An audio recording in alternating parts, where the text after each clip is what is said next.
Gulang ay kailangan sa mga batang manonood.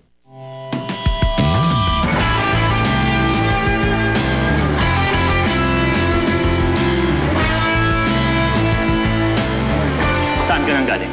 Sa ospital. Binisita ko si Lolo. Bakit? Sinungaling! Nakausap ko si Don Romualdo at ang sabi niya sa akin matagal ka na daw niyang hindi nakikita. Sumagot ka! Saan ka na pupunta? Nanggaling ako kay Josh. Bakit? Dinagado mo ba ako, ha? Narelasyon pa ba kayo ng lalaking yun? Kapit mo ba siya? I'm really sorry about what happened to you in SGC.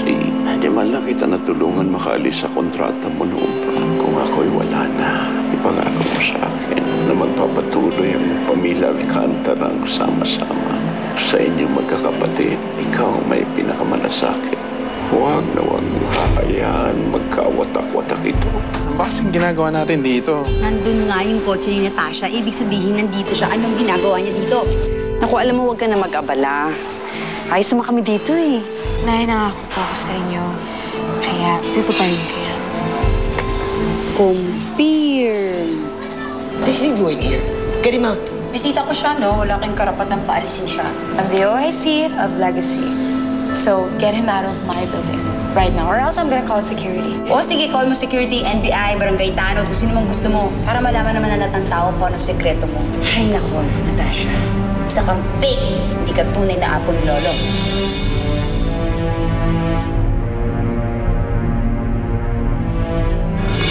What the hell are you talking about?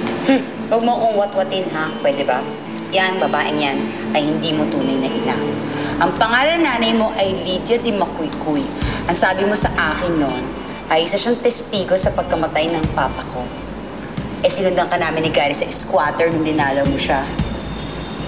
Testigo sa pagkamatay ng papa ko. Papa ko, gets? You have no proof against my daughter. My daughter? Kasasabi ko lang na hindi mo siya anak. Ano ka ba?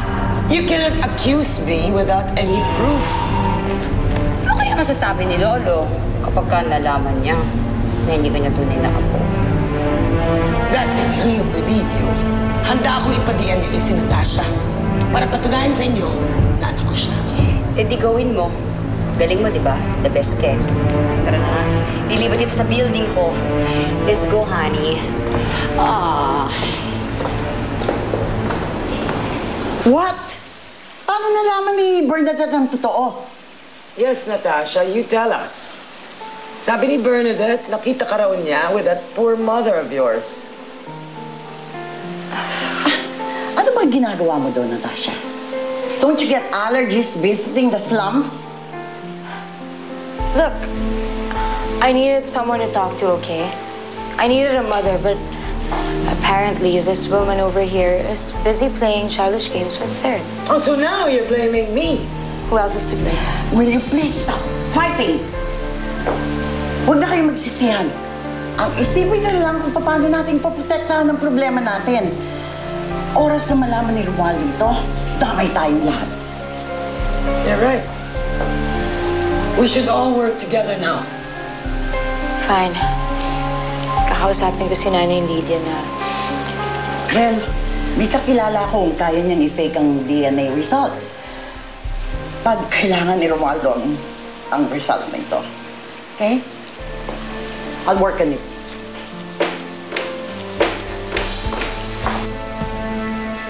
And you? What can you contribute? Of course, nothing. Daig mo pang isang linta kung sumipsip. Pag nagkagulo na, wala ka naman maitutulong.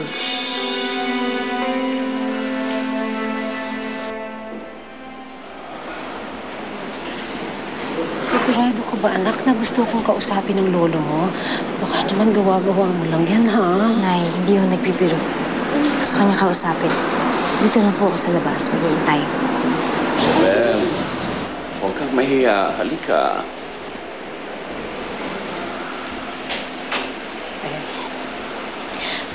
Magandang araw po, Don Romualdo.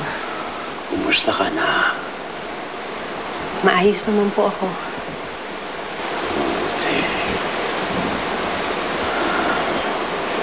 Isabel, alam kong napakalaki ng atrasong nagawa ko sa'yo noon. Kahit alam kong nagmamahalan kang ni Cesar. tinutulang ko pa rin ang pag-iibigan ninyo. Sana hindi pa huli ang lahat para humingi ako ng tawad sa iyo. Wala na ho yun, Don Romualdo. Ang tagal na hong panahon nun. Napatawad ko na ho kayo noon pa. Hindi ako nagtataka kung bakit labis kang minahal ni Cesar. Dahil napakabuti ng iyong kalooban. Kaya pala lumaki si Diana mabait at mapagmahal. May pinagmanahan. Isabel, salamat sa pagpapalaki mo sa aking apo. Salamat po.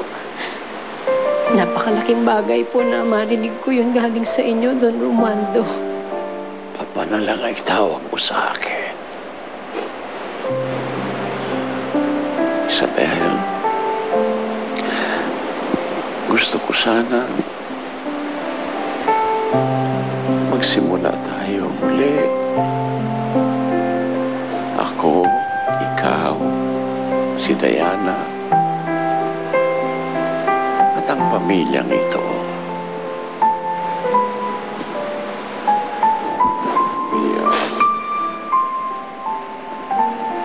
Salamat po.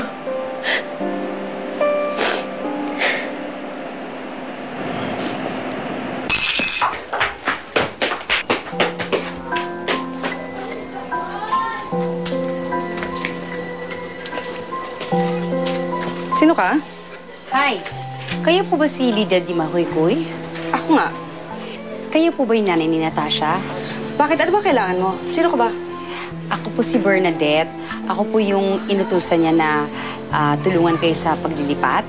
Ah, ganun ba? Anong kailangan kong gawin?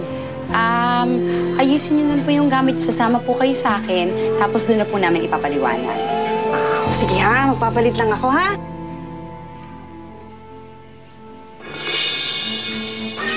Hoy! Alam ko ang binabalak mo, ha? Kaya kung akala mo, maluloko mo ako, nagkakamali ka, hindi ako sasama sa'yo. Ayaw mo umasak sa akin, ha? Lumayas ka! Huwag kang